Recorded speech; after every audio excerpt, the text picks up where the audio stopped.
being totally honest, at least once in our lives, we've told ourselves that we hate our parents. They boss us around, get mad at the weirdest stuff, and don't understand how the heck we spend so much time on that darn TikTok. They don't understand us, and we don't understand them, but we still love each other, right?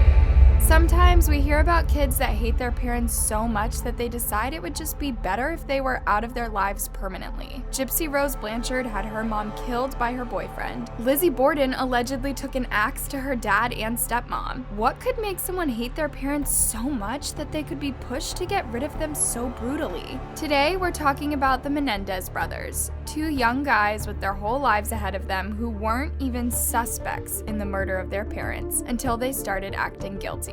And why are we talking about this case 30 years after it happened? Because, as with so many of the cases we cover, it's been brought back into the limelight because of TikTok. The Menendez family were truly a shining example of the American dream. Jose Menendez emigrated to the United States from Cuba when he was just 16 years old after the Cuban Revolution of the 1950s. He lived in his cousin's attic until he got a scholarship to Southern Illinois University, where he majored in accounting. At college, he met and married Mary Louise Anderson, better known as Kitty. Kitty had a rough start in life. Her home life was unhappy, and her father abandoned her family when she was just a kid. Her family really didn't want her to marry Jose because of his Cuban heritage. Kitty was said to be easily stressed out and had trouble with sobriety later in life due to Jose cheating on her numerous times. After they got married, the couple moved to New York. Kitty started working as a teacher, and Jose began a career as a corporate executive. Their first son, Joseph Lyle Menendez, who goes by his middle name, was born in January 1968. 2 years later, the couple had their second son, Eric. Jose's job took the family to New Jersey and later to Beverly Hills, where they lived in a huge mansion previously owned by Michael Jackson and Elton John. To say they were making good money was an understatement. When they moved to Beverly Hills, Eric attended Beverly Hills High, where he got pretty average grades, but this was made up for by his talent at tennis. However, at the same time, Eric got into a bad crowd and started getting into trouble, most notably when he was found to be involved with a string of burglaries, and he was forced to attend therapy for his behavior. Lyle started at Princeton University, but his college career was cut short when he was put on academic probation for poor grades and low attendance. Eventually, he was suspended a year after being found guilty of plagiarism. So, from the outside looking in, it seems like we have two guys that have it real easy and use their family's wealth as an excuse to be kinda lazy when it comes to school. If it weren't for their dad's money, there's no way Eric would have gotten away with burglaries just by going to therapy. Then the two Menendez brothers made a choice that would change their lives forever.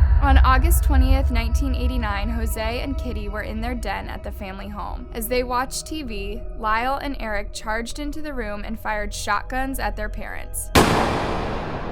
Jose died almost instantly, but Kitty managed to run partway down the hall before Lyle fired the fatal blow at his mother. After, the two Menendez boys, 18 and 21 at the time, changed into clean clothes and drove off to watch Batman as an alibi, dumping their weapons on the way. When they came home, 911 received a call from Eric Menendez, who just said, "They killed our parents." What's the problem? What's the problem? I'm trying to kill my parents. Pardon me? According to investigators, the crime scene was so gruesome that Jose and Kitty were pretty much unrecognizable. Given how brutal it was, they thought it must have been a mob hit.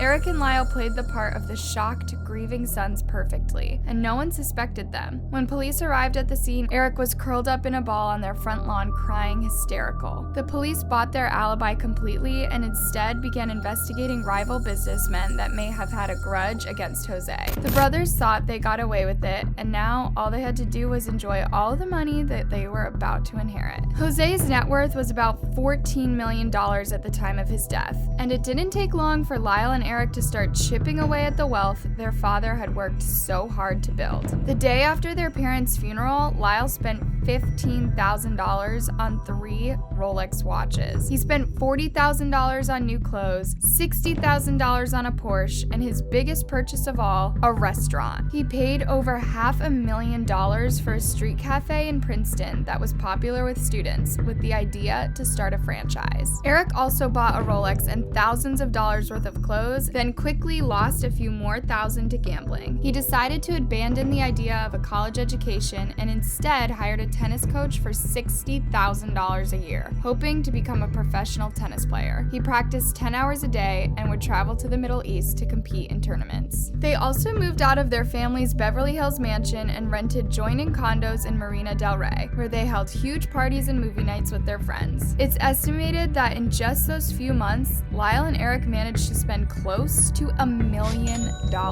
Their behavior was definitely suspicious, but that wasn't what got them caught. Remember those therapy sessions Eric had to attend when he got caught in burglaries as a teen? Well, after the death of his parents, his old therapist reached out to Eric and invited him to start having sessions again. Dr. L. Jerome Oziel became a big part of this case for all the wrong reasons. He started by secretly recording his sessions with Eric, apparently because he wanted to impress his girlfriend, Judalon Smith. What no one realized was that the guilt of what he had done to his parents was eating Eric up inside. So much so that he'd start to get ulcers from the stress of it. He confessed to Dr. Oziel what he and Lyle had done. Lyle joined the session when Eric admitted he'd told Dr. Oziel about their crime. According to Dr. Oziel, Lyle was threatening and furious with Eric for telling on them. A few days later, they had another joint session with Dr. Oziel, during which Lyle admitted they'd considered going after him after their last session. This is where the real problem started. Therapists are under strict rules when it comes to privacy. Dr. Oziel had already broken those rules by recording Eric. However, by law, he would be allowed to break confidentiality with Eric to report him to the police. Instead, Dr. Oziel told his girlfriend, unsure of what to do with this information, now that he knew he might be the brother's next victim. Horrified by what she heard, Judalon reported Eric and Lyle to the police herself. In March 1990, Lyle was arrested for the murder of his parents. Eric was in Israel for a tennis tournament when he got the news that his brother was arrested. He flew to Miami and handed himself in to the police.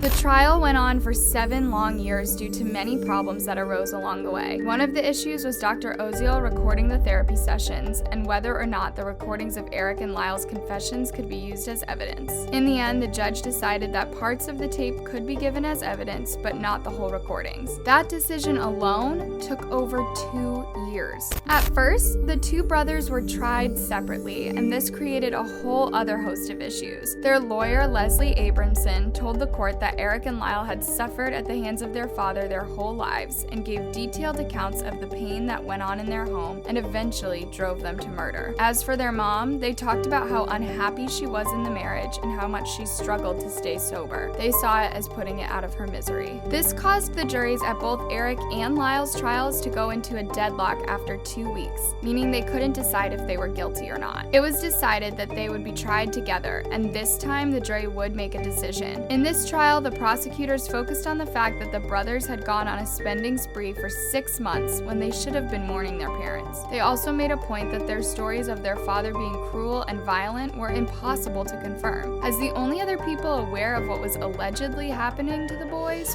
were dead. The jury found Eric and Lyle guilty of first-degree murder, and they were sentenced to life in prison without a possibility of parole. So why are we talking about this now? You guys may remember a while back when we looked at the case of Isabel Guzman, a teenage girl who killed her mother in 2013 and suddenly blew up on TikTok because people thought she was pretty and were ignoring the extremely awful crime she committed. Well, pretty much the same thing has happened with Eric and Lyle. TikToks have been popping up all over the place, featuring clips from interviews and their trials with songs like Britney Spears' Criminal playing over them. These videos have had very mixed reactions. A lot of people agree that Eric especially was super good looking back during his trial, but there are many people criticizing the videos for being childish and insensitive. A lot of people are especially upset that the creators of these videos include clips from the trials where the brothers detail what their father allegedly did to them when they were growing up, where they're visibly upset. And just in case anyone was wondering, yes, Eric at least does know about the TikToks. His daughter Talia has responded to comments a few times asking if he knows knows about the videos, and he definitely does. I can only imagine how strange that must be to hear, especially since the internet was barely around when he and Lyle were sent to prison.